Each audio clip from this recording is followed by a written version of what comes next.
ಪಟ್ಟಣದ ಸಿದ್ದಾರೂಢಾಶ್ರಮದಲ್ಲಿ ತಾಲೂಕು ವ್ಯವಸಾಯೋತ್ಪನ್ನ ಮಾರಾಟ ಸಹಕಾರ ಸಂಘದ ವಾರ್ಷಿಕ ಸರ್ವ ಸದಸ್ಯರ ಸಭೆ ನಡೆಯಿತು. ಸಭೆಯಲ್ಲಿ ಅಧ್ಯಕ್ಷರಾದ ಶಿವಪ್ರಸಾದ್ ರವರು, ಪಿಡಿಸಿಸಿ ಬ್ಯಾಂಕ್ ಜಿಲ್ಲಾ ನಿರ್ದೇಶಕರು ಹಾಗೂ ಸಹಕಾರಿ ರತ್ನ ಎಂದು ಹೆಸರಾಗಿರುವ ಎಚ್.ಎನ್. ಅಶೋಕ್ ರವರು, ಸಂಘದ ಸದಸ್ಯರುಗಳು, ನಿರ್ದೇಶಕರುಗಳು ಇತರ ಗಣ್ಯರು ಭಾಗವಹಿಸಿದ್ದರು. ಸಭೆಯಲ್ಲಿ ಗ್ರಾಮೀಣ ಭಾಗದಲ್ಲಿ ಎಸ್ಎಸ್ಎಲ್ಸಿ ಮತ್ತು ಪಿಯುಸಿ ಯಲ್ಲಿ ಹೆಚ್ಚಿನ ಅಂಕ ಪಡೆದ ಪ್ರತಿಭಾನ್ವಿತ ವಿದ್ಯಾರ್ಥಿಗಳನ್ನು ಗುರುತಿಸಿ ಸನ್ಮಾನಿಸಲಾಯಿತು. ಸಂಘದಲ್ಲಿನ ಅನೇಕ ವಿಚಾರಗಳನ್ನು ಚರ್ಚಿಸಲಾಯಿತು. ರೇಷನ್ ಸರಕು ವ್ಯಾಪಾರ ಇದೆ, ಅದನ್ನು ಕೂಡ ನಾವು ಹೆಚ್ಚಿನ ರೀತಿಯಲ್ಲಿ ಮಾಡೋದಕ್ಕೆ ನಾವು ಇನ್ನೂ ಹೆಚ್ಚು ಒಂದು 25ರಿಂದ 30 ನ್ಯಾಯಬೆಲೆ ಅಂಗಡಿಗಳಿಗೆ ರೇಷನ್ ಮಾರಾಟ ಮಾಡೋದಕ್ಕೆ ಕೂಡ ನಾವು ವ್ಯವಸ್ಥೆ ಮಾಡಿದ್ದೀವಿ. ಖಂಡಿತ ಈ ಸಂಸ್ಥೆ ಇನ್ನೂ ನಿಮ್ಮೆಲ್ಲರ ಸಹಕಾರದಿಂದ ನಾವು ಇನ್ನೂ ಹೆಚ್ಚಿನ ಮಟ್ಟಕ್ಕೆ ಹೋಗ್ತೀವಿ. ಯಾಕೆಂದ್ರೆ ಆಡಳಿತ ಮಂಡಳಿ ಬಂದಾಗ ನಾವು ಆ ವರ್ಷ ನಮಗೆ 21 ಲಕ್ಷ ಲಾಭ ಆಯಿತು. ಕಳೆದ ವರ್ಷ 24.5 ಲಕ್ಷ ಲಾಭ ಬಂತು. ಈ ವರ್ಷ 29.5 ಲಕ್ಷ ಲಾಭ ಬಂದಿದೆ. ಯಾಕೆಂದ್ರೆ ನಾವು ಪ್ರತಿ ವರ್ಷ ಕೂಡ ಒಂದು ಗ್ರಾಫ್ ಈ ಸಂಘದ ಏನು ಅಭಿವೃದ್ಧಿ ಲಾಭ ಇರ್ಬೋದು ಏರಿಕೆ ಆಗ್ತಾ ಹೋಗ್ತಾ ಇದೆ. ಖಂಡಿತ ಅದೆಲ್ಲ ನಡೀತಾ ಇರೋದು ಅಂತಂದ್ರೆ ನಿಮ್ಗಳ ಸಹಕಾರದಿಂದ. ನೀವು ಅವಾಗವಾಗ ಏನು ಜನರಲ್ ಮಾಡಿ ಬರ್ತೀರಿ, ನೀವೇನು ಎಚ್ಚರಿಕೆ ಕೊಡ್ತೀರಾ, ಆ ಎಚ್ಚರಿಕೆ ಮುಖಾಂತರ ನಾವು ಅದನ್ನು ತಿದ್ದುಕೊಂಡು ಏನು ತಪ್ಪಾಗಿ ತಿದ್ದುಕೊಂಡು ಸಂಘವನ್ನ ಮೇಲೆತ್ತಕ್ಕಂತ ಕೆಲಸವನ್ನ ನಾವು ಖಂಡಿತ ಮಾಡ್ತೀವಿ, ಮುಂದೆಯೂ ಕೂಡ ಮಾಡ್ತೀವಿ. ಇನ್ನೂ ಅನೇಕ ಯೋಜನೆಗಳನ್ನ ಹಾಕೊಂಡಿದ್ದೀವಿ. ಪ್ರತಿದಿನ ಮಾಡಿ ತಾಲೂಕಿನಲ್ಲಿ ಗೊಬ್ಬರ ಇರ್ಬೋದು, ರೈತರಿಗೆ ಸಿಗ್ತಕ್ಕಂಥ ಏನು ಸಾಮಗ್ರಿಗಳು ಇರ್ಬೋದು. ಯಾಕೆಂದ್ರೆ ನಮಗೆ ಬಿಲ್ಡಿಂಗ್ ಕೊರತೆ ಇದೆ. ಈಗ ರೋಡ್ ಹೋಗ್ತಾ ಇರೋದ್ರಿಂದ ಅಲ್ಲಿ ಸುಮಾರು 4-5 ಅಂಗಡಿಗಳು ಹೊಡೆದಾಗ್ತಾ ಇದ್ದಾರೆ. ಆದ್ರಿಂದ ನಾವು ಮೇಲ್ಗಡೆ ಇನ್ನೂ ಅಂಗಡಿಗಳನ್ನು ಕಟ್ಟಿಸಿ ಪ್ರತಿ ದಿವಸ ರಾಗಿ ಖರೀದಿ ಮಾಡಿದಿರ್ಬೋದು, ಹೋಲ್ಸೇಲ್ ಅಕ್ಕಿ ಇರ್ಬೋದು, ಎಣ್ಣೆ ಮಾಡೋದಿರ್ಬೋದು, ಗೊಬ್ಬರ ಇರ್ಬೋದು, ರೈತರಿಗೆ ಸಿಗ್ತಕ್ಕಂಥ ಎಲ್ಲ ಸಾಮಗ್ರಿಗಳು ಕೂಡ ಮುಂದಿನ ದಿನಗಳಲ್ಲಿ ನಿಮ್ಮೆಲ್ಲರ ಸಹಕಾರದಿಂದ ನಾವು ಮಾಡ್ಕೊಂಡು ಹೋಗ್ತೀವಿ. ಯಾವಾಗಲೂ ನಮ್ಮ ಗಂಗಣ್ಣರು ಮತ್ತೆ ಸೋಮಣ್ಣವರು ಹೇಳ್ತಾ ಇರ್ತಾರೆ. ಯಾಕೆಂದ್ರೆ 2003-4ರಲ್ಲಿ 39.5 ಲಕ್ಷ ಲಾಭ ಮಾಡಿತ್ತಂತೆ. ಇಡೀ 8 ತಾಲೂಕುಗಳಲ್ಲಿ ಹೈಯೆಸ್ಟ್ TAPSMC ಲಾಭ ಮಾಡಿತ್ತಂದ್ರೆ 2003-4ರಲ್ಲಿ 39.5 ಲಕ್ಷ ಲಾಭ ಮಾಡಿತ್ತಂತೆ. ಖಂಡಿತ ಗಂಗಣ್ಣವ್ರಿಗೂ ನಾನು ಸೋಮಣ್ಣವ್ರಿಗೂ, ಯಾಕೆಂದ್ರೆ ಸೋಮಣ್ಣವ್ರು ಕೂಡ ಆಡಳಿತ ಮಂಡಳಿ ಇದ್ದಾರೆ. ಖಂಡಿತ ಇನ್ನು 2 ವರ್ಷದಲ್ಲಿ ನಾವು ಆ ಒಂದು ಸಾಧನೆಯನ್ನ ಮೀರಿ ಈ ಕೆಲಸವನ್ನ ಮಾಡಿ 40ಕ್ಕೂ ಹೆಚ್ಚು ಲಕ್ಷಕ್ಕಿಂತ ಹೆಚ್ಚು ಲಾಭವನ್ನ ಗಳಿಸ್ತಕ್ಕಂಥ ಕೆಲಸವನ್ನ ನಾವು ಖಂಡಿತ ಮಾಡ್ತೀವಿ ಅಂತ ಈ ಸಂದರ್ಭದಲ್ಲಿ ನಿಮ್ಗೆಲ್ಲರೂ ತಿಳಿಸ್ತಾ, ಈಗ ನೆಕ್ಸ್ಟ್ ಮಾತಾಡೋದಕ್ಕೆ ಅವಕಾಶ ಮಾಡಿಕೊಟ್ಟಂತ ನೀವೆಲ್ಲ ಸಹಕಾರಗಳು ಬಂಧುಗಳಿಗೂ ಕೂಡ ನಮಸ್ಕಾರ ಮಾಡಿ ನನ್ನ ಸ್ವಾಗತ ಭಾಷಣವನ್ನ ಮುಗಿಸ್ತಾ ಇದ್ದೀನಿ. ಕೋಆಪರೇಟಿವ್ ಇವರನ್ನೇ ಸರ್ಕಾರ ಕಂಟ್ರೋಲ್ನಲ್ಲಿರುವಂಥ ಕೋರ್ಟಲ್ಲಿರುವಂಥದ್ದು. ಸರ್ಕಾರ ಕೆಲವನ್ನ ಎಲ್ಲಿ ಬಿಡ್ತಾರೋ ಯಾರು ಆ ಕೋರ್ಟಲ್ಲಿರೋದನ್ನ ಸರ್ಕಾರಕ್ಕೆ ಕಂಟ್ರೋಲ್ ಇದೆ, ಕೋರ್ಟ್ ಇರ್ಬೋದು. ಯಾಕೆ ಸರ್ಕಾರದ ಮೇಲೆ ಅಧಿಕಾರ ಇತ್ತು, ಶಾಸಕರಾಗಲಿ ಇನ್ನೊಂದು ಯಾಕೆ ಒತ್ತಡ ತರ್ತಿಲ್ಲ? ಅದ್ರ ಬಗ್ಗೆ ಸೂಕ್ತವಾದ ಕ್ರಮ ತಗೊಳ್ತೀವಿ. ಮುಂದಿನ ದಿನಗಳಲ್ಲಿ ನೀವು ನಿಮ್ಮ ಸಲಹೆ ಮೇರೆಗೆ ಸೂಕ್ತ ಕ್ರಮ ತಗೊಳ್ಳೋದಕ್ಕೆ ಪ್ರಯತ್ನ ಮಾಡ್ತೀವಿ. ವಾರ್ಷಿಕ ಸರ್ವ ಸದಸ್ಯರ ಸಾಮಾನ್ಯ ಸಭೆ ಮಾಗಡಿ ವ್ಯವಸಾಯ ಉತ್ಪನ್ನ ಮಾರಾಟ ಸಹಕಾರ ಸಂಘದ ವಜ್ರ ಮಹೋತ್ಸವದ ವರ್ಷದ ಸರ್ವ ಸದಸ್ಯರ ಸಾಮಾನ್ಯ ಸಭೆಗೆ ಅಧ್ಯಕ್ಷತೆಯನ್ನು ವಹಿಸಿರ್ತಕ್ಕಂಥ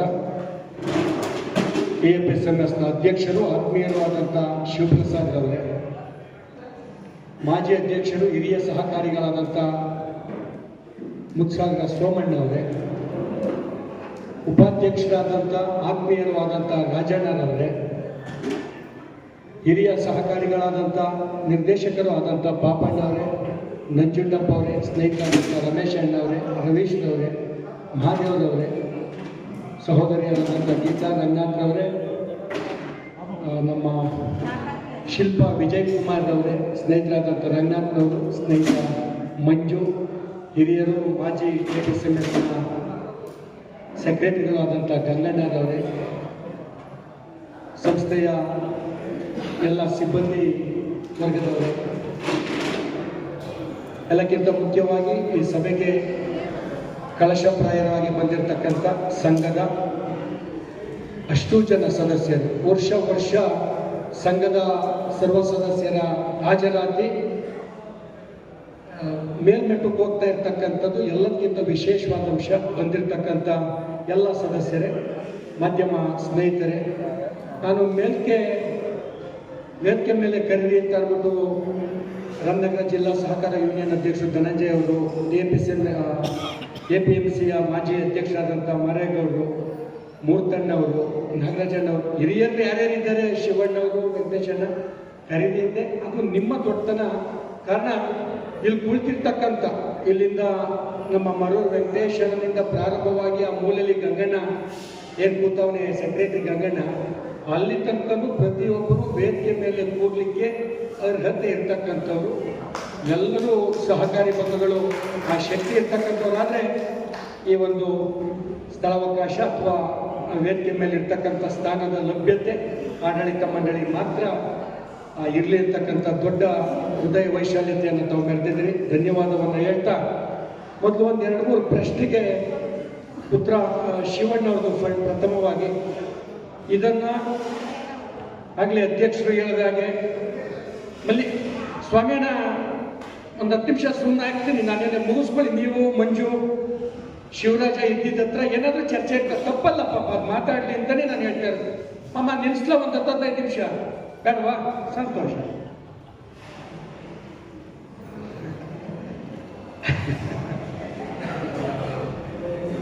ಶಿವಣ್ಣವರು ಬಹಳ ಸೂಕ್ಷ್ಮವಾದ ಸಂಸ್ಥೆಯ ಆಸ್ತಿಯನ್ನು ಉಳಿಸ್ತಕ್ಕಂಥ ಪ್ರಶ್ನೆ, ಅದು ಯಾರಾದರೂ ಕೂಡ ನಾನಾ ಜಾಗದಲ್ಲಿದ್ದು ಕೇಳ್ತಕ್ಕಂಥ ಪ್ರಶ್ನೆ. ಆದರೆ ಹಿಂದೆ ಇದ್ದಂಥ ದೇವಸ್ಥಾನ, ಅದಕ್ಕೆ ಬದಲಾಗಿ ರಸ್ತೆ ಕಾರ್ಯ ಮಾಡ್ತಾ ಇರ್ತಕ್ಕಂಥ ಕೇಶಿಪ್ ಅವರು ಒಂದು ದೇವಸ್ಥಾನವನ್ನು ಕಟ್ಕೊಡ್ತೀವಿ, ಜಾಗವನ್ನು ತೋರಿಸಿ ಅಂತ ಹೇಳಿರತಕ್ಕಂಥ ಹಿನ್ನೆಲೆಯಲ್ಲಿ ಅಲ್ಲೇ ಇರ್ತಕ್ಕಂಥ ಏನು ಅವತ್ತಿಂದ ಆ ದೇವಸ್ಥಾನದ ಹಿಂಭಾಗ ಖಾಲಿ ಜಾಗ ಇತ್ತು, ಆ ಜಾಗವನ್ನು ಯಾರ ಹೆಸರಿಗೂ ಬರ್ಕೊಡ್ತಿಲ್ಲ, ಯಾವ ವೈಯಕ್ತಿಕ ವ್ಯಕ್ತಿಯ ಹೆಸರಿನಲ್ಲಿರಲ್ಲ. 2 ಎಕರೆ 9.5 ಗುಂಟೆ ಏನು ನಮ್ಮ DFSMSನ ಸ್ಥಳ ಇತ್ತು, ಒಂದು ಗೋಡೌನು, ಮತ್ತೊಂದು ರೈತ ಸಮುದಾಯ ಭವನ. ಅಂದರೆ ರೈತರ ಮಕ್ಕಳ ಮದುವೆ ಅಥವಾ ಶುಭ ಸಮಾರಂಭಗಳಿಗೆ ನಾವೊಂದು ಬೇರೆ ಕುರುವಿನ ಶೆಟ್ಟಿಲಿ ಇವತ್ತು ನಾವು ಕಾರ್ಯಕ್ರಮ ಮಾಡ್ತಾ ಇದ್ದೇವೆ. ಬರ್ತಕ್ಕಂಥ ದಿನಗಳಲ್ಲಿ ಈ ಗೋಡೌನ್ ಮುಗಿದ ನಂತರ ಬಹುಶಃ 2ನೇ ಯೋಜನೆ ಅದೇ ಇರಬಹುದು, ಏನು ರೈತರ ಒಂದು ವೇದಿಕೆ ನಿರ್ಮಾಣ ಆಗ್ತದೆ, ಅಥವಾ ಅದನ್ನು ರೈತರ ಕಲ್ಯಾಣ ಮಂಟಪ ಅಂತನಾದ್ರೂ ಕರೀರಿ, ತಾವು ಯಾವ ಹೆಸರಿನಿಂದ ಕರೆಯಲು ಇಷ್ಟಪಡ್ತಿರೋ ಆ ಹೆಸರು ಅದಕ್ಕೆ ಬೇಕಾಗ್ತಕ್ಕಂಥ ದೇವಸ್ಥಾನ ನಾವು ಸಂಸ್ಥೆಯ ವತಿಯಿಂದ ಕಟ್ಟತಕ್ಕಂಥದ್ದು ತಪ್ಪೈತೆ. ಇದು ಹೊಸಪೇಟೆಯಲ್ಲಿ ಯಾರೋ ನಮ್ಮ ತಿಗಳ ಸಮುದಾಯದ ಅಣ್ಣ ತಮ್ಮದಿರಿಗೆ ಯಾರಿಗೋ ಬಾಲಕೃಷ್ಣ ಹೇಳ್ಬಿಟ್ನಂತೆ, HM ರೇವಣ್ಣವ್ರು ಹೇಳ್ಬಿಟ್ರಂತೆ, ಯಾರ್ದು ಅಲ್ಲ ಇದು ಜಾಗ. ಇಲ್ಲಿ ಕುಳಿತಿರ್ತಕ್ಕಂಥ ಇಷ್ಟು ಜನ ಸಹಕಾರಿಗಳ ಜೇಬಿನಿಂದ ಕೊಟ್ಟಿರ್ತಕ್ಕಂಥ 500 ರೂಪಾಯಿ ಶೇರ್ ಅಮೌಂಟ್ ಇಂದ ಖರೀದಿಯಾಗಿರ್ತಕ್ಕಂಥ ಜಾಗ.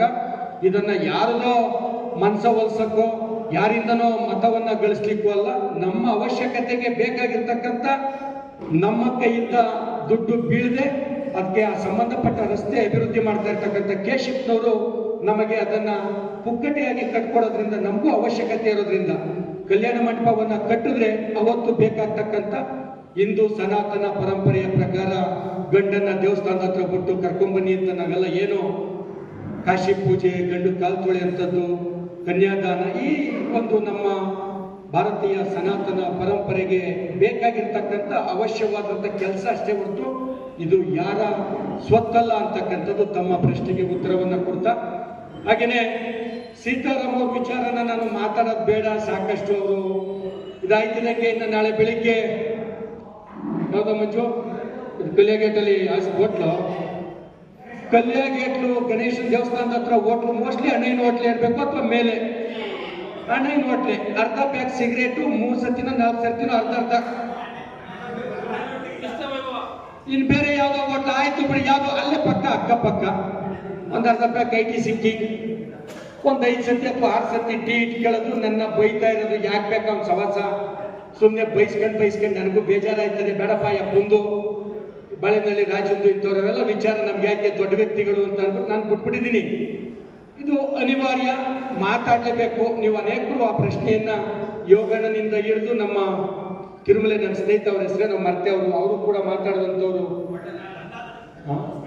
ರಂಗನಾಥ್ ಅವ್ರು ಮಾತಾಡಿದಂಥ ಸಂದರ್ಭದಲ್ಲಿ ಅನೇಕರ ಮರೆಗೌಡರಾದಿಯಾಗಿ ಏನ್ ಮಾಡ್ತಾ ಇದ್ದೀರಿ ಅವ್ರ ಕೇಸ್ನ ಅಂತ ಅಂದ್ಬಿಟ್ಟು 13 ಲಕ್ಷ ರೂಪಾಯಿ ಅವರ ಮನೆ ಕಾಲ್ಭಾಗ ಏನೋ ಮುಂಭಾಗ ಸರ್ಕಾರದ ಸ್ವಾಧೀನ ಪಡಿಸ್ಕೊಂಡು 13 ಲಕ್ಷ ರೂಪಾಯಿಯನ್ನ 13 ಲಕ್ಷ ಅಥವಾ 13.5 ಲಕ್ಷ 13.5 ಲಕ್ಷ ರೂಪಾಯಿ ಅವರಿಗೆ ಪರಿಹಾರ ಧನವಾಗಿ ಕೊಟ್ಟಿರ್ತಕ್ಕಂಥದ್ದು. ಪುರಸಭೆಯಲ್ಲಿ ಆ ಜಾಗ ಏನು ಅವ್ರ ಹೆಸರೋಗಿರ್ತಕ್ಕಂಥ ಮನೆ ನಮ್ಮ ABJ ಅಂದ್ರೆ ಆ ವ್ಯಕ್ತಿ ಮೇಲೆ ಒಂದು ಕೇಸ್ ಇದೆ, ಸಂಸ್ಥೆಗೆ ಅನ್ಯಾಯವನ್ನ ಮಾಡಿದ್ದಾರೆ. ಆ ಕೇಸು ತೀರ್ಮಾನವಾಗುವವರೆಗೆ ಆ ಜಾಗದಲ್ಲಿ ಬೇರೆ ಏನನ್ನು ಮಾಡಬಾರ್ದು. ಆ ಜಾಗ ABJ ಅಂತಾರೆ, ಅಟ್ಯಾಚ್ಮೆಂಟ್ ಬಿಫೋರ್ ಜಡ್ಜ್ಮೆಂಟ್, ತೀರ್ಪಿನ ಮುನ್ನ ಜಪ್ತಿ ಒಂದು ಆತ ಮಾರಬಾರ್ದು ಅನ್ನೋ ಕಾರಣಕ್ಕೆ ಅದು ಪುರಸಭೆಯಲ್ಲಿ ತಿದ್ದುಪಡಿ ಮಾಡಿ ಮೋಸದಿಂದ ಏನೋ ತಿದ್ದಿ ತಗೊಂಡವ್ರೆ ಅಂತಕ್ಕಂಥದ್ದು.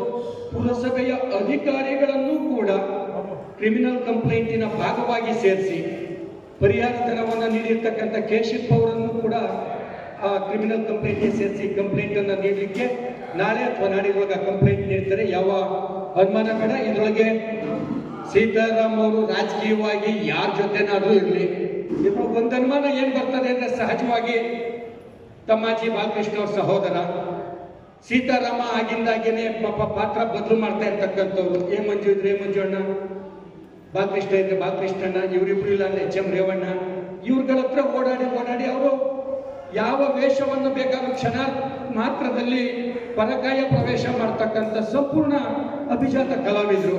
ಹಾಗಾಗಿ ಬಾಲಕೃಷ್ಣನ ಸಹೋದರನಾಗಿ ಏನೋ ಬಾಲಣ್ಣ ಹೇಳ್ಬಿಟ್ಟಿರ್ಬೇಕು ರಾಜಕೀಯವಾಗಿ ಸೀತಾರಾಮನಿಗೆ ಸ್ವಲ್ಪ ಸಹಾಯ ಮಾಡುವಂತ ಇನ್ನೊಂದು ಮತ್ತೊಂದು.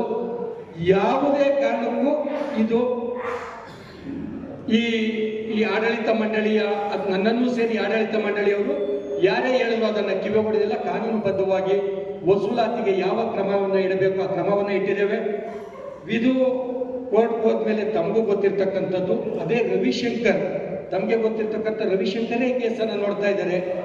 ಒಂದೊಂದ್ಸರ್ತಿ ಹೆಚ್ಚು 3 ತಿಂಗಳು 2 ತಿಂಗಳು ಡೇಟ್ ತಗೊಂಡು ಆ ಥರ ಸ್ವಲ್ಪ ತಡ ಆಗ್ತಾ ಇದೆ. ಅದು ಯಾವುದೇ ಪ್ರಯತ್ನ ಹಿನ್ನಡೆ ಇಲ್ಲ. ಖಂಡಿತವಾಗ್ಲೂ ಸಂಸ್ಥೆಗೆ ಬರಬೇಕಾಗಿರೋ ದುಡ್ಡು ಈಗ ಲೆಕ್ಕ ಹಾಕಿದ್ರೆ ಸರಿಯಾಗಿ 1999ನಲ್ಲಿ ಸೀತಾರಾಮ್ ಅವ್ರ ಮೇಲೆ ಕೇಸ್ ಆದಂಥದ್ದು 30 ಲಕ್ಷ ರೂಪಾಯಿ, 5,000 3,000 ಕಡಿಮೆ, 29,92,500 ಇನ್ನು 7,000 ರೂಪಾಯಿ ಕಮ್ಮಿ 30 ಲಕ್ಷಕ್ಕೆ. ಅವ್ಯವಹಾರಕ್ಕೆ ಬಡ್ಡಿ ಆಗ್ತಕ್ಕಂಥದ್ದು ನಾನು ನೀವು ಸಾಲ ತಗೊಂಡಾಗ ಬ್ಯಾಂಕಲ್ಲಿ ತಗೋತಾರಲ್ಲ ಆ ಥರ ಬಡ್ಡಿ ತಗೊಳ್ಳಲ್ಲ. 18% ಅವ್ಯವಹಾರದ ಹಣಕ್ಕೆ 18% ವಾರ್ಷಿಕ ಲೆಕ್ಕ ಹಾಕಿದ್ರೆ ಶಿವಣ್ಣ ಇವತ್ತು ಅಸಲು ಬಡ್ಡಿ 2 ಸೇರಿ 1,60,00,000ಕ್ಕಿಂತನೂ ಮಿಗಿಲಾಗಿ ಬರ್ತದೆ. ಅಷ್ಟಕ್ಕೆ ಬೇಕಾಗಿರ್ತಕ್ಕಂಥ ಆಸ್ತಿ ಇದೆ. ಆ ಆಸ್ತಿಯಲ್ಲಿ ನಮ್ಮ ರಂಗನಾಥಂದು ಪಾಪ ಒಬ್ಬ ತಪ್ಪಾಗಿ ಸೇರಿರ್ಬೋದು. ಆದ್ರೆ ನೀನು ಅರ್ಜಿ ಹಾಕೊಂಡ್ರೆ ನಾವು ಅದ್ರೊಳಗೆ ನಮ್ದೇನು ತಕರಾರಿಲ್ಲ ಅಂತ ನಾವು TAPCMSನವ್ರು ಹೇಳ್ತೀವಿ. ನೀನು ಸಂಬಂಧಪಟ್ಟ ನ್ಯಾಯಾಲಯ ಅಥವಾ ಅಧಿಕಾರಿಗಳ ಅರೆಕಾಲಿಕ ನ್ಯಾಯಾಲಯದಲ್ಲಿ ನೀವು ಅರ್ಜಿ ಗುಜರಾಯಿಸ್ಕೊಳ್ಳಿ.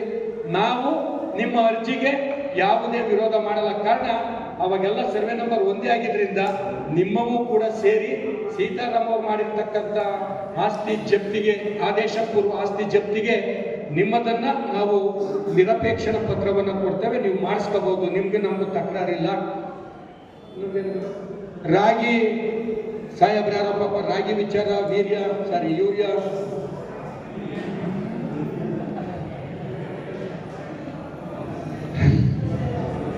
ವಿಚಾರವನ್ನ ಮಾತಾಡ್ತಾ ಇದ್ರು.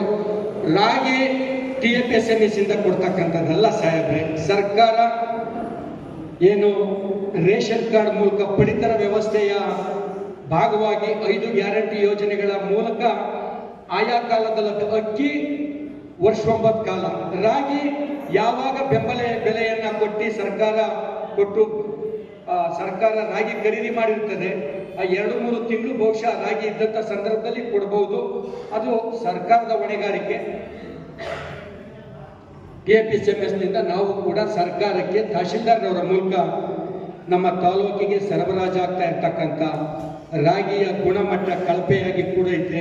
ದಯಮಾಡಿ ಅದನ್ನು ಸರಿಪಡಿಸಿ ಸರಿಯಾದಂಥ ರೈತರಿಗೆ ಕೊಡ್ತಕ್ಕಂಥ ಪಡಿತರದ ವ್ಯವಸ್ಥೆ ಸರಿ ಇರಲಿ ಅಂತ ನಾವು ಕೂಡ ಒಂದು ಆಗ್ರಹ ಪತ್ರವನ್ನ ಸರ್ಕಾರಕ್ಕೆ ಬರಿತೀವಿ ಅಂತಕ್ಕಂಥ ಮಾತನ್ನು ಕೂಡ ತಮ್ಗೆ ಹೇಳ್ತಾ,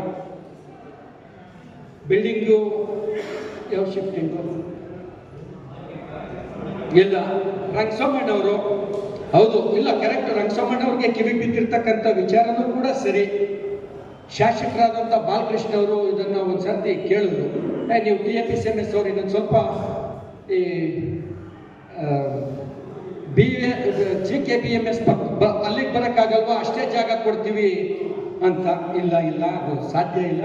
ಯಾವ ಪುಣ್ಯಾತ್ಮರು ಆಗಲೇ ಶಿವಪ್ರಸಾದ್ ಅವರು ಮಾತಾಡಬೇಕಾದ್ರೆ ಜ್ಞಾಪಕ ಮಾಡಿಕೊಂಡ್ರು. ಅನೇಕ ಪ್ರಾತಸ್ಮರಣೀಯರಾದಂಥ ಕೂಡ್ಲು ತಿಮ್ಮರಾಯಪ್ಪನವರು, ಸೋಲೂರು ಸಿದ್ದಪ್ಪನವರು, ಕಂಬೇಗೌಡರು, ನಾಗರಾಜಣ್ಣ, ಇನ್ನೂ ಸಾಕಷ್ಟು ಪ್ರಾತಸ್ಮರಣೀಯರು, ಒಬ್ಬರಲ್ಲ ಇಬ್ಬರು ಅನೇಕ ಜನ, ನರಸಿಂಹಯ್ಯನವರು.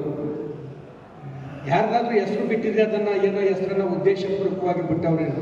ಸಂಸ್ಥೆಗೆ ಯಾರು ಪ್ರಾಮಾಣಿಕ ಎಂದೇ ದುಡಿದವ್ರೆ ಅಂಥವರೆಲ್ಲರ ಹೆಸರನ್ನ ಅತ್ಯಂತ ಭಕ್ತಿ ಗೌರವದಿಂದ ನೆನ್ಕೊಂಡು ಅಂತ ಪ್ರಾತಸ್ಮರಣೀಯರು ಮಾಡಿರ್ತಕ್ಕಂಥ ಜಾಗವನ್ನು ಯಾವುದೇ ಕಾರಣಕ್ಕೂ ಬೇರೆ ಕಡೆ ವರ್ಗಾವಣೆ ಮಾಡಲಿಕ್ಕೆ ಇಲ್ಲ. ನಾನು ಇನ್ನು TFSMSನ ಎಲ್ಲ ಪದಾಧಿಕಾರಿಗಳಿಗೆ ಕೇಳಿ ನಾವೇನಂದಿದ್ದು, ಸರ್ಕಾರದಿಂದ 3 ಕೋಟಿ ದುಡ್ಡನ್ನು ಬಿಲ್ಡಿಂಗ್ ಕಟ್ಟಲಿಕ್ಕೆ ಕೊಡಿಸೋದಾದ್ರೆ ಈಗೇನು ಜಾಗ ಐತೆ ಅದೇ ಬದಿಯಲ್ಲಿ ಇನ್ನ 30 ಅಡಿ ಅಂದ್ರೆ ನಮ್ಮ ಜಾಗದ ಮೇಲ್ಕಿರ್ತಕ್ಕಂಥದ್ದು ಹೂವಿನ ಮಾರುಕಟ್ಟೆ. ಹೂವಿನ ಮಾರುಕಟ್ಟೆ ಆದಂಗೆ ಜಾಗ ಮುನ್ಸಿಪಾಲ್ಟಿದ ಇದೆಯಲ್ಲ ಈಗ ಹೊಡಿಲಿಕ್ಕೆ ಅಂತ ಹೊರಟಿದ್ದು, ಅಲ್ಲಿಂದ ನಮ್ಮ ಜಾಗದ ಐತಿ ಅಷ್ಟೈತಿ, ಅಲ್ಲಿಂದ ನಿಮ್ಮ ಜಾಗ ಎಲ್ಲಿಂದ ಪ್ರಾರಂಭ ಆಯ್ತದೆ ಅಲ್ಲಿಂದ ಬೇಕಾದ್ರೆ ಕೊಡಿ, 3 ಕೋಟಿ ಸರ್ಕಾರದಿಂದ ದುಡ್ಡು ಕೊಡಿಸ್ಕೊಡಿ ಅಂತ ಕೇಳಿದ್ದು. ಅದೇ ರಸ್ತೆ ಒಳಗೆ ಇರಬೇಕು, ಬೇರೆ ಕಡೆ ಶಿಫ್ಟ್ ಆಗಲ್ಲ. ಯಾಕೆಂದ್ರೆ ಮುನ್ಸಿಪಾಲ್ಟಿನೂ ನಮ್ಮದೇ, ಅಲ್ಲಿ 1-1.5 ಎಕರೆ ಜಾಗ ಆಗಿ 3-4 ಅಂತಸ್ತಿನ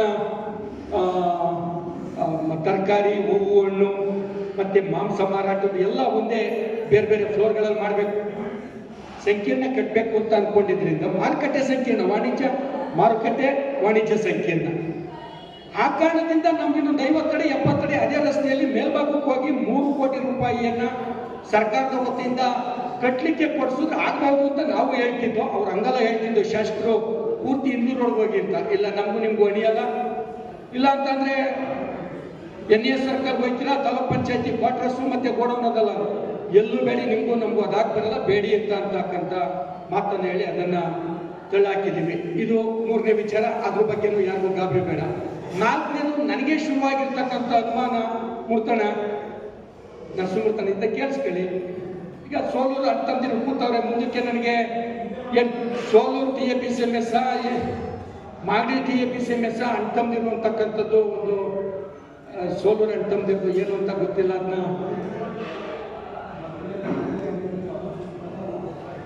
ಶಿವಪ್ರಸಾದ್ ಅಧ್ಯಕ್ಷರಾಗಿರೋದಕ್ಕೆ ಸ್ನೇಹಿತರಾಗಿ ನಮ್ಮ ಅಣ್ಣನ, ನಮ್ಮ ಅಮ್ಮವ್ರ ದೊಡ್ಡ ಮಗ ಗಂಗರಗಣ್ಣ, ತಟ್ಟೆಕೆರೆ ಬಾಬಣ್ಣವ್ರು ಬಂದಿದ್ದಾರೆ. ಅದು ಬರೋ ದಿನಗಳಲ್ಲಿ ತಗೊಳ್ತಕ್ಕಂಥ ತೀರ್ಮಾನ ಸರ್ಕಾರದ್ದು. 75 ವರ್ಷ ಪೂರೈಸ್ತಾ ಇರ್ತಕ್ಕಂಥ ಈ ವ್ಯವಸಾಯ ಸೇವಾ ಸಹಕಾರ ಸಂಘ, ವ್ಯವಸಾಯೋತ್ಪನ್ನ ಮಾರಾಟ ಸಹಕಾರ ಸಂಘ ಅನೇಕ ಏಳು ಬೀಳುಗಳನ್ನು ಕಂಡು ಇವತ್ತು ಒಂದು ಇರುವುದರಲ್ಲಿ ತೃಪ್ತಿದಾಯಕ ಸ್ಥಿತಿಯಲ್ಲಿ ನಿಂತೈತೆ ಅಂತ ಅಂದರೆ ತಪ್ಪಾಗಲಾರ್ದು ಅಂತಕ್ಕಂಥದ್ದು ನನ್ನ ಪ್ರಾಮಾಣಿಕವಾದಂಥ ಭಾವನೆ. ಅನೇಕ ಆಡಳಿತ ಮಂಡಳಿಗಳು, ಅನೇಕ ಅಧ್ಯಕ್ಷರು, ವೈಯಕ್ತಿಕ ವ್ಯಕ್ತಿಗಳು ಪ್ರತ್ಯಕ್ಷ ಪರೋಕ್ಷವಾಗಿ ಈ ಸಂಸ್ಥೆಯ ಬೆಳವಣಿಗೆಗೆ ಸಾಕಷ್ಟು ದುಡಿದವರಿದ್ದೀರಿ. ಸಾಕಷ್ಟು ಯಾರೋ ಕೆಲವೇ ವ್ಯಕ್ತಿಗಳ ಲಾಲಸೆಯಿಂದ, ಆರ್ಥಿಕ ಲಾಲಸೆಯಿಂದ ಸಂಸ್ಥೆ ಕೆಲವು ಸರ್ತಿ ಜೋಗು ಪ್ರದೇಶಕ್ಕೂ ಹೋಗಿ, ಏನು ಉಸ್ಕು ಅಂತ ಅಂತೀವಲ್ಲ, ಮೇಲೆ ಬರೋಕ್ಕಾಗದಿರೋಂಥ ಪ್ರದೇಶಕ್ಕೂ ಹೋಗಿ ಪುನಃ ಅದೇ ಹಿರಿಯರ ಆಶೀರ್ವಾದದ ಬಲದಿಂದ ಇವತ್ತು ಯಾವ ಸ್ಥಾನದಲ್ಲಿ ನಿಂತೈತೆ ಆ ಸ್ಥಾನದಲ್ಲಿ ನಿಂತು ಅದಕ್ಕಿರ್ತಕ್ಕಂಥ ಜಾಗದಲ್ಲಿ, ಅದಕ್ಕೆ ಲಭ್ಯವಾಗಿರ್ತಕ್ಕಂಥ ಜಾಗದಲ್ಲಿ ವರ್ಷಕ್ಕೆ ಅಂದರೆ ಒಂದು ಆಡಳಿತ ಮಂಡಳಿಯಿಂದ ಆಡಳಿತ ಮಂಡಳಿಗೆ ನಾಗರಾಜಣ್ಣವರು, ಬಲರಾಮಣ್ಣ, ನರೇಂದ್ರ, ಶಿವಣ್ಣ ಇವರೆಲ್ಲ ಇದ್ದಂಥ ಸಂದರ್ಭದಲ್ಲಿ ಹೊಸಪೇಟೆ ಸರ್ಕಲಲ್ಲಿ ಒತ್ತಲಿವರೆಗೆ ಬಾಡಿಗೆ ಬರ್ತಾ ಇರ್ತಕ್ಕಂಥ ಬಿಲ್ಡಿಂಗ್ ಕಟ್ಟಿದ್ರು. ನಂತರ ಬಂದಂಥ ನಮ್ಮ ಚಕ್ರಬಾವಿ ಸುದಿಯಣ್ಣ, ಬೇರೆ ಇನ್ನು ಮುಂದಿನ ಆಡಳಿತ ಮಂಡಳಿ ಕುದೂರಿನಲ್ಲಿರ್ತಕ್ಕಂಥ ಒಂದು 60-40 ಸೈಕಲ್ ಬಿಲ್ಡಿಂಗ್ ಕಟ್ಟಿದ್ರು. ಅದಾದ ನಂತರ ಈಗ ಬಂದಿರತಕ್ಕಂಥ ಆಡಳಿತ ಮಂಡಳಿ ಒಂದು 3 ಕೋಟಿ ವೆಚ್ಚದ ಬಹಳ ಅವಶ್ಯವಾಗಿ ರೈತರಿಗೆ ಬೇಕಾಗಿರ್ತಕ್ಕಂಥ ಒಂದು ಗೋದಾಮನ್ನ ಕಟ್ತಾ ಇರ್ತಕ್ಕಂಥದ್ದು ನಿಮ್ಮ ಕಣ್ಣೆದುರಿಗಿರ್ತಕ್ಕಂಥದ್ದು. ಒಂದು ವರ್ಷದಿಂದ ವರ್ಷಕ್ಕೆ ರೈತರಿಗೆ ಕೊಡಬೇಕಾದಂಥ ಸೇವೆಯನ್ನು ನೀಡುತ್ತಾ ಅದೇ ಲಾಭ ಗಳಿಕೆಯಲ್ಲೂ ಕೂಡ ತೀರಾ ದೊಡ್ಡ ಮಟ್ಟದ ಲಾಭ ಅಂತಾದ್ರೂ ಕೂಡ ತೃಪ್ತಿದಾಯಕವಾದಂಥ ಒಂದು ಸೇವೆಯ ಸಹಿತವಾದ ಲಾಭ 29.5 ಲಕ್ಷ ಅಥವಾ 30 ಲಕ್ಷಕ್ಕೆ ಸಮೀಪದ ಲಾಭ ತೃಪ್ತಿದಾಯಕವಾದಂಥ ಒಂದು ಕರ್ತವ್ಯ ನಿಮ್ಮೆಲ್ಲರ ಆಶೀರ್ವಾದ ಬಲದಿಂದ ಏನು ಈ ಆಡಳಿತ ಮಂಡಳಿ ಕುಳಿತಿದೆ ಅವರು ಆ ಸೇವೆಯನ್ನು ಪ್ರಾಮಾಣಿಕವಾಗಿ ಮಾಡ್ತಾ ಇದ್ದಾರೆ ಅಂತಕ್ಕಂಥದ್ದು ನಂದಾದ್ರೂ ಕೂಡ ನಿಜವಾದಂಥ ನಂಬಿಕೆ. ಸಣ್ಣ ಪುಟ್ಟ ಕೇಸ್ಗಳಾಗಿರ್ತಕ್ಕಂಥ ಹಿನ್ನಡೆ ಅಲ್ಲ, ವಿಳಂಬ ಏನಾದರೂ ಮಾಡಿ ಇದನ್ನು ನೀವು ಯಾರಾದರೂ ಒಬ್ಬರು ಏನಾಯ್ತದೆ ಹೈಕೋರ್ಟ್ನಲ್ಲಿ ಅಥವಾ ಬೇರೆ ಕೋರ್ಟ್ಗಳಲ್ಲಿ ಹೇಳಬಾರ್ದು ವೇದಿಕೆ ಮೇಲೆ. ಕೇಸ್ ಕರೆಯೋರಿಗೆ ಮುಂಚಿತವಾಗಿ ಹೋಗಿ ನೋಡ್ಕೊಂಡು ಯಾವ್ಯಾವ ಆಮಿಷಗಳಿಗೆ ಬಲಿ ಆಯ್ತಾನೋ ಆ ಆಮಿಷವನ್ನು ಅವನಿಗೆ ತಲುಪಿಸಿದ್ರೆ 6 ತಿಂಗಳು ಡೇಟ್ ಕೊಟ್ಬಿಡ್ತಾರೆ. ವರ್ಷದಲ್ಲಿ ಬರೀ 2 ಡೇಟಲ್ಲಿ ಮುಗ್ದೋಯ್ತದ 1 ವರ್ಷ. ಅಂಥಕ್ಕೆ ನೀವು ಯಾರಾದರೂ ಒಬ್ರು ಆಡಳಿತ ಮಂಡಳಿಯಲ್ಲಿ ಆ ದಿನಾಂಕ ಇದ್ದಂಥ ಸಂದರ್ಭದಲ್ಲಿ, ಈಗ ರಾಜ್ಯ ಒಕ್ಕಲಿಗರ ಸಂಘದ್ದು ಒಂದು ಕೇಸು ಎಷ್ಟು ಜನ ನೋಡ್ತಾ ಇದ್ದೀರಿ, ಸಾಕಷ್ಟು ಜನ ಇದು ಅದಕ್ಕೆ ವೇದಿಕೆ ಅಲ್ದಿದ್ರು ಕೂಡ ಸರಿಯಾಗಿ ನೋಡದೆ ಹೋದ್ರೆ ಯಾವ ರೀತಿ ಹಳ್ಳ ಹಿಡಿಯುತ್ತದೆ, ಅದ್ರ ಬೆನ್ನು ಬಿದ್ದರೆ ಸತ್ತೋಗಿರ್ತಕ್ಕಂಥ ವಿಚಾರ ಅಥವಾ ಏನು ಸಿಂಹದ ಬಾಯಿಗಿರ್ತಕ್ಕಂಥ ಮಾಂಸನ ಕಿತ್ಕೊಂಡ್ಬರ್ತಕ್ಕಂಥದ್ದು ಸಾಧ್ಯ ಅಂತಕ್ಕಂಥದ್ದು ಐತೆ. ನೀವು ಯಾರಾದರೂ ಒಬ್ಬ ದಿನಾಂಕಗಳಲ್ಲಿ ಹೋಗಿ ಬಿಡಿ, ಮಂಜಿಯವ್ರಿಗೆ ಹೇಳಕ್ ಹೋಗ್ಬೇಡಿ, ಅವ್ರು ಯಾವಾಗಲೂ ಶಾಸಕರ ಜೊತೆ ಜಾಸ್ತಿ ಬ್ಯುಸಿ ಇರ್ತಾರೆ. ನೀವು ಯಾರಾದರೂ ಒಬ್ರು ಆ ದಿನಾಂಕ ಇರೋ ದಿನ ಹೋದ್ರೆ ಆ ಕೋರ್ಟ್ನಲ್ಲಿ ಜಾಸ್ತಿ ದಿನಾಂಕ ಮುಂದಕ್ಕೆ ಹೋಗೋದಿಲ್ಲ. ಇದು ಸದ್ಯದಲ್ಲೇ ಇತ್ಯರ್ಥ ಆಗ್ತದೆ, ಕೊನೆ ಕಾಲಘಟ್ಟದಲ್ಲಿ ನಿಂತೈತೆ ಇದು. ಅವರು ಅಪೀಲ್ಗೆ ಯಾವ ಉಚ್ಚ ನ್ಯಾಯಾಲಯಕ್ಕೆ ಹೋಗ್ಬೇಕು, ಆ ಉಚ್ಚ ನ್ಯಾಯಾಲಯದಲ್ಲಿ ಕೇಸ್ ಐತೆ. ಕೊನೆ ಘಟ್ಟ ಕಾಳಾಚಾರಿ ಕೊನೆ ಆಟ. ಅದು ಯಾವುದೇ ಕಾರಣಕ್ಕೂ ತಪ್ಪಿಸ್ಕೊಳ್ಳಿಕ್ಕೆ ಸಾಧ್ಯ ಇಲ್ಲ. ಜವಾಬ್ದಾರಿ ಭದ್ರವಾಗಿದೆ. ಆಡಿಟ್ ಕೂಡ ಅದನ್ನೇ ಸಾರಿ ಹೇಳ್ತಾ ಇದೆ. ಯಾವುದೋ ಒಂದು ಗಾಡಿ ಬಾಡಿಗೆ ಯಾಕೆ ಜಾಸ್ತಿ ಕೊಟ್ಟಿದ್ದೀರಿ ಅಂತ ಯೋಗನವ್ರು ಕೇಳ್ತಿದ್ರು. ಅವರ ಸಾಕ್ಷಿ, ಮಾಜಿ ಸೆಕ್ರೆಟರಿ ಅವರ ಸಾಕ್ಷಿ ಮಳವಳ್ಳಿಲಿದ್ದಂಥದ್ದು. ಅವರು ನಿಮ್ಮಂಗೆ ವಯೋವೃದ್ಧರು, 75 ವರ್ಷ. ಅವರು ಬಸ್ಸಲ್ಲಿ ಬರಲಿಕ್ಕೆ ಕಷ್ಟ ಅಂತ ಸಂದರ್ಭದಲ್ಲಿ ರಾಮನಗರದ DRO ಕೋರ್ಟ್ನಲ್ಲಿ ಅವರ ಹಾಜರಾತಿ ಮತ್ತೆ ಅವರ ಸಾಕ್ಷಿ ಅತ್ಯಂತ ಅವಶ್ಯವಾಗಿ ಬೇಕಾಗಿದ್ದರಿಂದ 3 ಸರ್ತಿ ಕಾರ್ ಮಾಡಿ ಕರ್ಕೊಂಡು ಬಂದಿರ್ಬೋದು. 2,000 ಬಾಡಿಗೆ 1,60,00,000ಕ್ಕೆ ಹೋಲಿಕೆ ಮಾಡಿದಾಗ 3,000 ಬಾಡಿಗೆ ಕೊಟ್ಟು ಕರ್ಕೊಂಡು ಬರಲೇಬೇಕಾಯ್ತದೆ ಯೋಗಣ್ಣನಂತ ಮಾತನ್ನು ಹೇಳ್ತಾ, ಹೇಳಿ ಶಿವಣ್ಣ ತಗೊಳ್ಳಿ.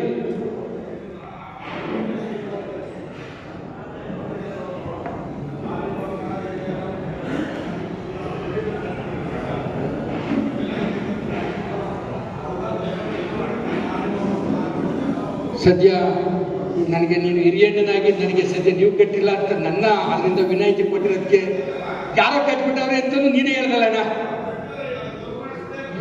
ಯಾವ ಅಂಗಡಿ ಶಿವಣ್ಣ ನೀವು ಹೇಳ್ತಿರೋದು?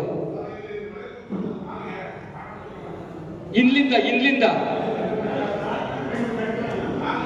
ನಾವು ಕಟ್ಟಿರೋದು ನಮಗೆ ಬಾಡಿಗೆ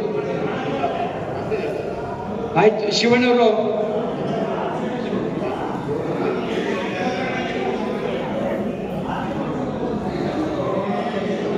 ಮುಂಭಾಗ ಆ ಕಡೆ ಶೆಟ್ರಿ ರೋಡ್ಗೆ ಇರೋದೇನೆ, ಶೆಟ್ರಿ ರೋಡ್ಗೆ ಈ ಪೊಲೀಸ್ ಸ್ಟೇಷನ್ ಪಕ್ಕನ.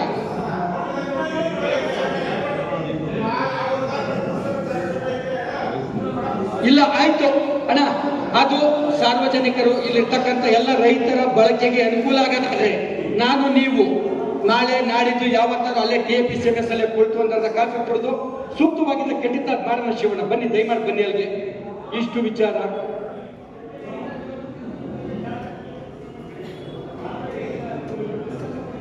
TAPCMSಗೆ ಯಾರು ನೋಡ್ಕೊಳ್ಳದೆ ಹೋದ್ರು ಕೂಡ ಇಂಥ ಏನು ಸದಸ್ಯರವರೇ, ಆ ಸದಸ್ಯರ ಇಂಥ ಒಳ್ಳೆ ಮನಸ್ಸು ಯಾರಿಲ್ಲಿದ್ರು TAPCMSನ ಆಸ್ತಿಗೆ ಸರ್ಪ ಕಾವಲಿದೆ ಅಂತಕ್ಕಂಥದ್ದು ಶಿವಣ್ಣ, ಯೋಗಣ್ಣ, ಮಾರೇಗೌಡರು ಎಲ್ಲರೂ, ನಾನು ಒಬ್ಬರ ಹೆಸರು ಹೇಳ್ತಾ ಇಲ್ಲ. ಇದು TAPCMSಗೆ ಇರ್ತಕ್ಕಂಥ ಭದ್ರ ಕೋಟೆ, ನಿಮ್ಮ ಆಶೀರ್ವಾದ ಅಂತಕ್ಕಂಥ ಮಾತನ್ನು ಹೇಳ್ತಾ ಇನ್ನೂ ಹೆಚ್ಚು ಸಂಖ್ಯೆಯಲ್ಲಿ ಬರಲಿ. ಅನೇಕ ರಾಜಕೀಯ ವಿರೋಧಿಗಳು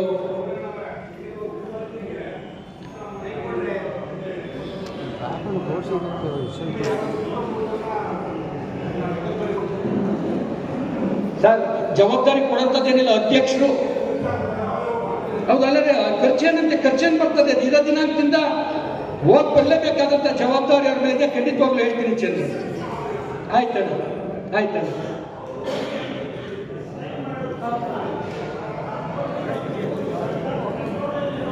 ಇಲ್ಲ ಬಿಡಿ ಯೋಗನ, ಬಹುಶಃ ಮುಂದಿನ ವರ್ಷ ಜನರಲ್ ಬಾಡಿ ಎಷ್ಟೊತ್ತು ಇದು ಅಂತಿಮ ಆಗಿರ್ತದೆ ಅಂತಕ್ಕಂಥದ್ದು. ನಾವು ಯಾಕೆಂದ್ರೆ ಕೊನೆ ಕಾಲಘಟ್ಟದಲ್ಲಿದೆ. ಅದ್ರ ಬಗ್ಗೆ ಆಡಳಿತ ಮಂಡಳಿಯವರು ಇನ್ನೊಂದು ಸ್ವಲ್ಪ ಜಾಗೃತ ಆಗಿರಿ ಅಂತಕ್ಕಂಥ ಮಾತನ್ನು ಹೇಳ್ತಾ, ಏನು ಇಷ್ಟು ಜನ ಬಂದಿದ್ದಾರೆ, ನೀಟಾದಂಥ ವ್ಯವಸ್ಥೆಯನ್ನು ಆಡಳಿತ ಮಂಡಳಿಯವರು ಕೂಡ ಮಾಡಿದ್ದಾರೆ. 2021 ಯಾರು ಸೈನ್ ಹಾಕಿದ್ರು, 22, 23, 24 ಯಾರೆಲ್ಲ ಹಾಜರಾಗಿದ್ದಾರೆ, ಸೈನ್ ಹಾಕಿದ್ದಾರೆ ಇರುತ್ತೆ. ಇದು 2500 ಜನ ಸದಸ್ಯರ ಬಲ, ಬರೀ 350 ಜನ ಸದಸ್ಯರು ಮಾತ್ರ ಮತದಾನದ ಹಕ್ಕನ್ನು ಹೊಂದಿದ್ದಾರೆ. ಇದು ರೈತರ TAPCMS ಅಲ್ಲ, ಇದು ಮಾಗಡಿ ಹುಲಿಕಟ್ಟೆ ಸಂಸ್ಥಾನದ TAPCMS ಅಂತಕ್ಕಂಥ ಮಾತನ್ನ ಬಾಲಿಶವಾದಂಥ ತೀರಾ ಕೆಳಮಟ್ಟದ ಯೋಚನೆ ಮಾಡ್ತಕ್ಕಂಥ ಅನೇಕ ಕ್ಷುಲ್ಲಕ ರಾಜಕಾರಣಿಗಳ ಇಂಥ ಟೀಕೆ ಟಿಪ್ಪಣಿಗಳಾಗಬಾರ್ದು. ಎಲ್ಲರದು ಪುಸ್ತಕದಲ್ಲಿ ಸಹಿಗೆ ಅಲ್ಲಿರಲಿ, ಲಭ್ಯತೆ ಇರಲಿ ಅಂತಕ್ಕಂಥ ಬಹಳ ಅಚ್ಚುಕಟ್ಟಾದ ವ್ಯವಸ್ಥೆ ಇದೆ. ಅದು ಅವರು ಸುಮ್ಮನೆ ಒಂದು ಕಲ್ಲು ಎಸ್ತೋಗಂತವ್ರು, ಅದು ಎಲ್ಲಿಗಾದ್ರೂ ಬೀಳ್ಬೋದು ಕಲ್ಲು, ಬೇಡ, ಅವರು ಅಪ್ರಸ್ತುತ ಇಲ್ಲಿ. ಪಾಪ ಎಲ್ಲೋ ಇರ್ತಕ್ಕಂಥವ್ರನ್ನ ನಾವು ನೆಂದು ಸ್ವಲ್ಪ ರಾಜಕೀಯವಾಗಿ ಎಲ್ಲೋ ಒಂದ್ ಕಡೆ ವಿನಾಶದ ಅಂಚಿನಲ್ಲಿರೋಂಥವ್ರಿಗೆ ಪುನಃ ನಾವ್ಯಾಕೆ ನೆನೆಸಿ ವೇದಿಕೆ ಮೇಲೆ ಅವ್ರನ್ನ ಜ್ಞಾಪಕ ಕೊಡಬೇಕು ಅಂತಕ್ಕಂಥ ಮಾತನ್ನು ಹೇಳ್ತಾ, ಬಂದಿರತಕ್ಕಂಥ ಸರ್ವ ಸದಸ್ಯರ ಇಷ್ಟು ಜನ ಸದಸ್ಯರಿಗೆ ಯಾವತ್ತು ಸಂಸ್ಥೆ ನಿಮ್ಮ ಜೊತೆ ಇರ್ತದೆ, ಸಂಸ್ಥೆ ನಿಮ್ಮಿಂದ ಬೆಳಲಿ ಅಂತಕ್ಕಂಥ ಮಾತನ್ನು ಹೇಳ್ತಾ, ನಿಮ್ಮೆಲ್ಲರಿಗೆ ನಮಸ್ಕಾರಗಳನ್ನು ಹೇಳ್ತಾ ನಾನು ಮಾತು ಮುಗಿಸ್ತೀನಿ. ಜೈ ಹಿಂದ್, ಜೈ ಕರ್ನಾಟಕ.